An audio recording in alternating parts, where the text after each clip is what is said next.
In my mid to late teens, I had already start to think quite differently about the government and power structures and how the world works and the way everything is organized and operated. A lot of it had to do with artists, bands I was listening to. My own personal experiences had to do with it for sure. Personal injustices that I had suffered kind of just already made way for me seeing the world in a different way, I believe, than most people. In my later teens, I started. Uh, I was influenced by comedians such as George Carlin and Dennis Miller to sort of also kind of tweak my worldview a little bit and make me see things in a different way. Later on, around 2000, in my last year of high school, I had a teacher named Mr. Jarrett, and he was a bit of a conspiracy theorist. Pretty much I would say the first time that I can say, that I ran into the actual conspiracy theorist kind of stereotype. He would tell he was a history teacher, a social studies history teacher, and he encouraged all the kids in the class to, to think critically, to question everything, and a lot of his lectures involved things that were definitely alternate truths. Nothing was very textbook with that teacher. What he encouraged us to do for one of his class project was to actually find something interesting and vague, that wasn't in the mainstream, that would make people question reality and the world around them. For me, it was underwater. I believe it was underwater pyramids discovered off the coast of Japan, and I kind of took screenshots of those images off online and downloaded them and kind of did a little short essay on those. But that teacher, he told us all kinds of things, things that, to this day I question the truth of the things he would say. Some things were obvious about the reality of the world, but some things were, like he would say, for example, he would tell us about how the first six men in America to contract AIDS all received the same shot from the government. They were all minorities, they were all gay, and that also 40,000 Africans or something like that received that same shot, and so that he believed that AIDS was created by the government for genocide. So that was really my first look into that world. And then a year later, 9/11 happened, and I had just turned 19 shortly before that.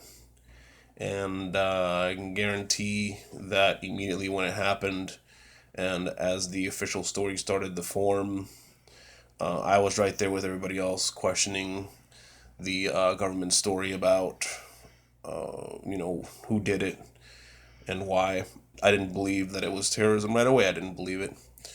And when I saw our government's reaction to what to do about it, it was just, it kind of started kind of piecing everything together for me to really delve deeper into the world, who controls it, and what they want to do. For a while there, I did check out guys like Alex Jones. I absolutely do not anymore. Way too extreme and dangerous, and clearly, as far as I know, he's a Trump supporter, which makes absolutely no sense whatsoever. Anyone who is true to what's now often commonly known as the truther movement, or one of those kind of things. To me, really, I just call myself a realist. It's that simple. I look at the world around me, and I think about what do people want, and how do people normally behave, and then I look at what the world actually is, and it goes into opposition to what most people actually want. Most people actually really just want a peaceful, normal life with, they want to have a house and a car and a family and friends that love them. That's about it. The psychopaths are the ones who are power hungry, who wage wars, who are thirsty for resources, for money, and that has nothing to do with the average person. And they mind control people. They've been developing these systems for decades and even longer, to manipulate and program, and they got the slogans and the little code words that they use to keep people controlled and programmed. But people in general, they just want just a normal, peaceful life, and everything is continuously going against that. We continuously have, everything kind of going against the people's will. Because if everything was going according to the people's will, the true people's will, we wouldn't be involved in these massive wars. We wouldn't be wasting so much money on these things. We would probably be feeding and clothing the poor, and we wouldn't have so much turmoil of brother against brother and sister against sister, based on ethnicity, religion, and skin color, and language, and barriers, and nations, and that type of thing. That is just like the left-right paradigm. That's all been created and controlled and used by the powers, the elites. I've always pretty much, for practically my whole life, believed that, seen through the system, never really cared much for power structures, presidents, the military, any of that stuff. I've never been a very patriotic person. It was just never in me. Never been a flag waving kind of guy who, did everything. When I heard bands like Rage Against the Machine, when I heard political messages and songs from Metallica and Sepultura and things like that, they always really struck a chord with me, even before I was into politics and really knew what was going on in the world. But it's obvious that there's a few men and organizations in this world that have all the power and the money, and they pull all the strings, and they control everything, and they have for hundreds of years, perhaps millennia. There are theories that say that the current system really is just a continuation of the British oligarchy, which is a continuation of Roman oligarchy, which is, goes all the way back to Egypt and even before that. And there's theories that say that, it's been the same power structure throughout thousands of years, and that even the current America, I don't really believe that America even ever actually gained dependence from England. I believe that it's all the same, and that really is just a shift of where the public is given the perception of where the power is, and that's it. And it'll shift again at some point in the future, maybe sooner or later. It's shifting right now. And so, yeah, I've never been, too much into that now. I really fooled myself. I really wanted to believe that, something could actually change, that maybe the world wasn't really that way.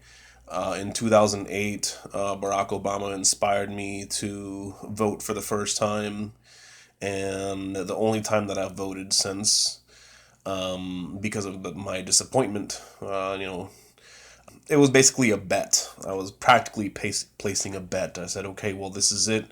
I'm going to vote for this guy who seems intelligent and honest, and who seems to have everyone's best interest at heart. And let's see what happens. And wars continued and escalated. Torture continued and escalated. Nothing really much began to change for the positive as far as the grand worldview and what was going on. The penetration of government authority into Americans' lives, that didn't decrease. It only got worse. The thing is that with Obama, of course, it became easier to sort of be secretive about it, and that's really all that happened there. But it kept going. So immediately, shortly after Obama took over, I realized, hey, no, it's nothing's ever going to change.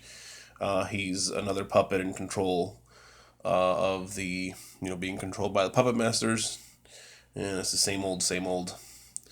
And flash forward to today, I think it's basically about the same. My view has never changed. I do get into heated political discussions simply because, to me, what happens is what I'm fighting against isn't. I don't actually care who is in charge, and I don't actually believe that anyone is going to make a positive difference in this world. What I get heated about is what people support, which side people are willing to be on.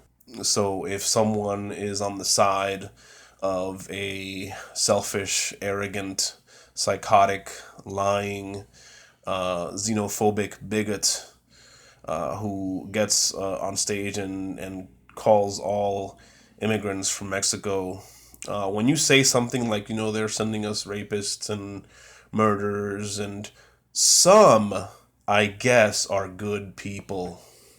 Some, I guess, are good people. Wow. I live in California. Illegal immigrants, day in and day out, do nothing for me besides landscape my lawns, all right, clean my streets, come and collect the garbage, cook me tacos, all right, stand on the corner waving the little stop sign on construction crews, or when kids are coming home from school or going to school across the street. That's what illegal immigrants. That's what my contact day in and day out with illegal immigrants is. All right. The vast majority of them, simply put, come here for work and to do honest living. When you say disgusting, vile, filthy, borderline demonic things, and people are on your side, I have to question those people. I have big problems right now because of people in my own family being on that side, and it's difficult for me to deal with that, but I just let that be. I'm not going to fight that, but I will continue to fight those who support that kind of mindset as much as I can. And that's all it is for me. I didn't actually ever believe that if Bernie won or anyone else, that it would actually be a positive change. They would assassinate him. The CIA would assassinate him like they assassinated MLK and JFK. So they wouldn't, or they just wouldn't let anything happen. Like Bill Hicks, another comedian like George Carlin that I came to discover later, but even more hardcore than George Carlin, the actual would get on stage and talk about the weird things about the JFK assassination, and then talk about war and the truth about it and how we arm all these factions. We give weapons to governments so they can topple dictators, and so we can come in there and take over and take the resources, and then we point the finger and blame the people there and say what a bunch of savages killing each other. So, and that's the kind of stuff that Bill Hicks would talk about. But like Bill Hicks said, he said that that's the kind of stuff that happened.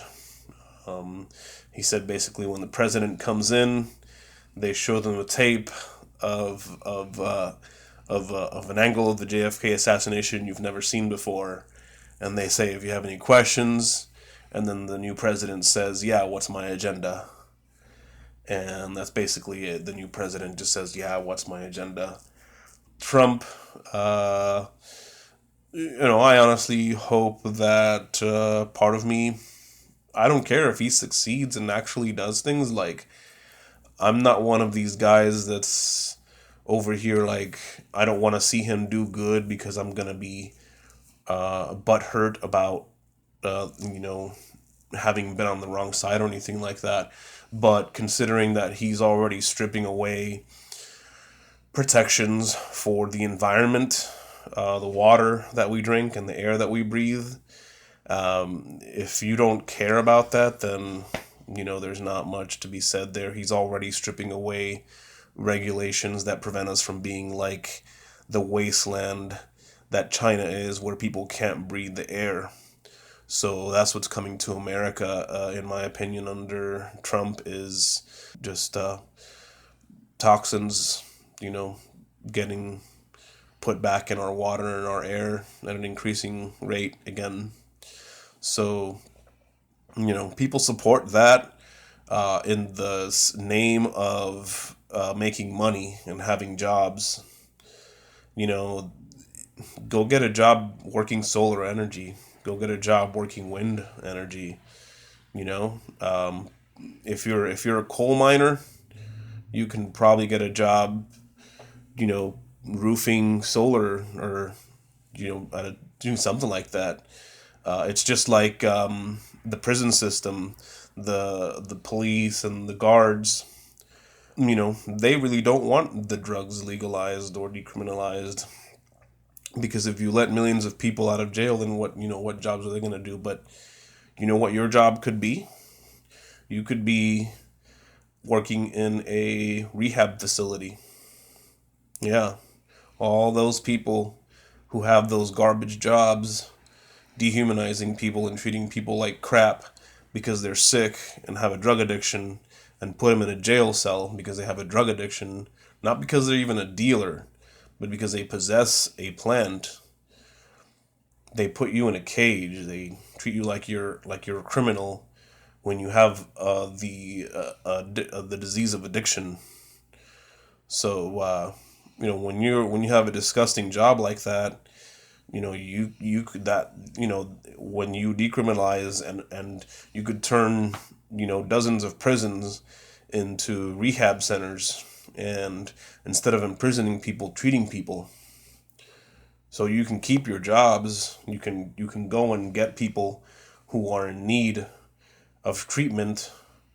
The police officers who currently arrest people can go and get those people and take them to treatment centers, and the correctional officers in those prisons could help with the treatment of these people, right? But we have to keep doing the negative thing. We have to keep doing the oppressive, negative, cancerous, murderous thing, instead of flipping it and doing the positive, beautiful, human, loving, and accepting thing. So instead of letting people be free to be who they are and do as they wish, as long as they're not bringing harm to anybody else, is disgusting and vile to the people who are disgusting and vile. And we have to fight. We have to stay positive, and I don't want to be negative anymore and be nasty. I just want people to understand that, especially if you're Christian and things like that, my God, you've got to love the world and the people on it. You've got to love the world and the people on it. And the mindset of the extreme right and Trump, I'm sorry, but that's so wrong. It's so the opposite. It's a selfish, superior, better than kind of thinking. Very negative, very poisonous, very toxic. And people who already have that kind of mindset flock to that. and they need to start thinking. They need to look inside, and you need to think, why do I think about black people naturally being criminals instead of thinking about what is done to their communities and what is done to them as people. If you don't see it, I can help you see it. I can help you see the oppression. I can help you see how their neighborhoods are destroyed, how their schools are destroyed, how their businesses are destroyed, how their homes and families are destroyed, and how drugs are pushed into those neighborhoods, and how money is taken out of those neighborhoods, and how there are racial prejudices in businesses and in the system, and that how blacks have the absolute least opportunities. Everybody wants to pretend that the opportunities on the same disgusting men like Dinesh D'Souza want to put out documentaries saying that they have the same exact opportunities and that they have not risen themselves up. And the next up off from that are the Hispanics, especially the Mexicans, and how they have the same opportunities and how they have also, to a lesser degree, failed to bring themselves up. But, I just think that I myself have been on the receiving end of prejudice. I have been denied jobs and I have been denied places to live simply because of my name, simply because my name is Spanish. I have been called a spick and denied a job. And I have seen a girl who I was looking at a bedroom to rent. As soon as, I told her I was Spanish Italian, she saw a tattoo on my arm that's a Puerto Rican flag. And as soon as it was Puerto Rican, she became so visibly, physically distraught. And I was with her other roommates talking. She took a phone call and walked away after becoming visibly upset that I was Puerto Rican. So I could tell. It's not that I couldn't. It's not that I assumed that there was prejudice. I knew that there was prejudice, and this prejudice is everywhere. So you need to look inside. You need to start thinking about what you really believe in. Is it really good? And what's going to happen to this planet if that kind of mindset and thinking continues? What is the end game of that type of bigoted thinking, right? Of intolerant, bigoted thinking. Where does that take you? Where does that take you? Because the rest of us, we want to unite. We want to unite. But if you're over here spreading this kind of other filth, you're truly you say that we quote, you make jokes about the tolerant left when we get mad about things on your side. Even though I'm not really a leftist, obviously I believe that whole paradigm, but in general, I see the far right, being kind of disgusting. The far left is silly too. There's a lot of stupid, silly things. I'm not a social justice warrior type person, and I believe feminism, the extremist neo-feminism, is silly. But besides that, I do identify with left because to me that's genuinely at the core decency, and to me conservatism, modern conservatism, the hardcore right wing is really just much more selfish and not interested in social justice. All right, there's nothing wrong with social justice. Social justice is a good thing. Social justice warriors online going crazy about every little thing, and all this political correctness is going too far. But in general, let's treat each other well. Let's treat each other kind. That's all I want to do. But I do have to question and fight against the negativity and the injustices that I see. And to everybody, the world is run and operated by a small cabal of oligarchs who are all rich and all powerful. They control and operate everything, and they don't care about you or me They just want to get tons of money into their pockets and power. They just want to get power and money and put it all in their pocket and put all the money away in giant vaults.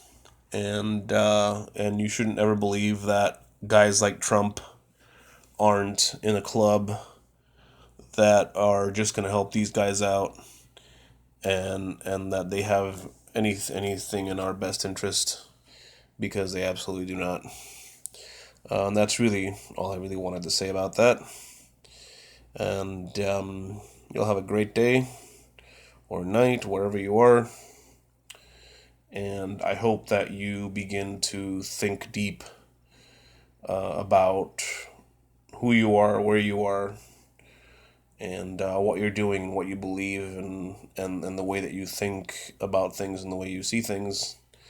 Because not everything is the way you think it is.